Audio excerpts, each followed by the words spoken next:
Childship to God. Tremendous suffering on earth. BD number 3352.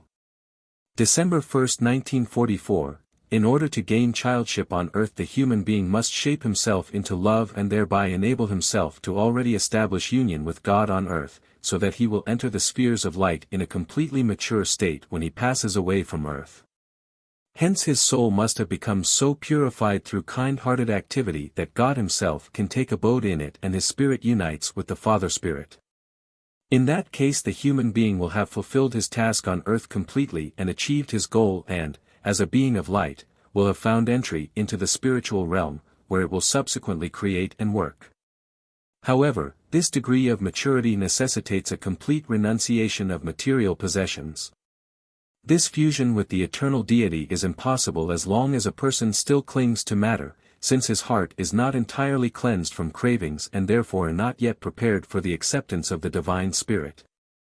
Then the human being will have to accept much suffering in order to accomplish the soul's final refinement, and therefore much suffering will be imposed upon extremely benevolent and devout people so that the soul's refinement can take place.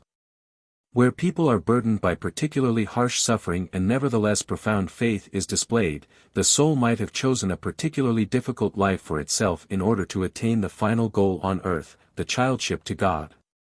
This goal must be aspired to and reached on earth and will always necessitate the most arduous living conditions, because the soul must enter the kingdom of the beyond completely pure and unadulterated, and this calls for a particularly effective process of purification. Suffering is always the means of help in order to attain the spiritual goal. It shall lead towards God if the soul is still disinclined towards God, or it shall purify and crystallize the soul, so that it can come close to God as the purest being in order to be able to enter into the most blissful union with Him. Suffering and love must always work together towards deifying a person on earth. Consequently, a loving human being should not fear suffering but humbly take it upon himself, bearing in mind the high goal he can reach on earth, for he has chosen his earthly path himself in realization that it will help him attain highest maturity if his will does not offer resistance. Nevertheless, the delights of the childship to God make up for all suffering in earthly life 1,000-fold. And the time on earth is short, it is like a moment in the span of eternity. And as soon as a person is profoundly faithful he also can always receive the strength from God to endure everything that is imposed upon him, for then he will send his heartfelt prayer to God and God himself will give him strength and make him a conqueror of life on earth. God himself will fetch his child if it has passed its test of earthly life and departs from earth as a pure being. But his life on earth will always be characterized by love and suffering, because without it the soul will not be totally purified for admitting God into the human being's heart.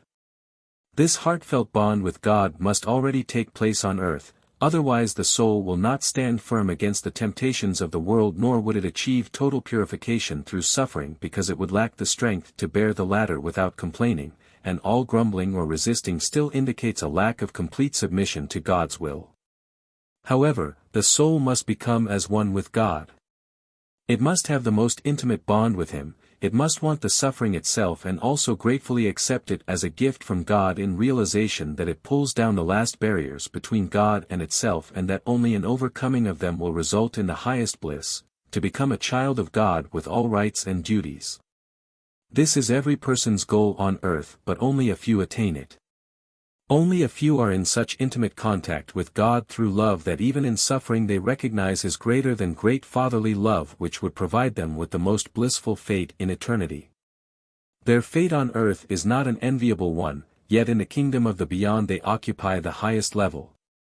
They are in God's immediate vicinity and therefore indescribably happy, for they can act independently according to their will, which is also always God's will. They can create and shape and, time and again, contribute towards the redemption of that which, still being distant from God, requires the most varied creations in order to advance their development. And this is the most blissful fate which fully compensates and makes up for the suffering of earthly life and should therefore be all people's goal on earth. Amen.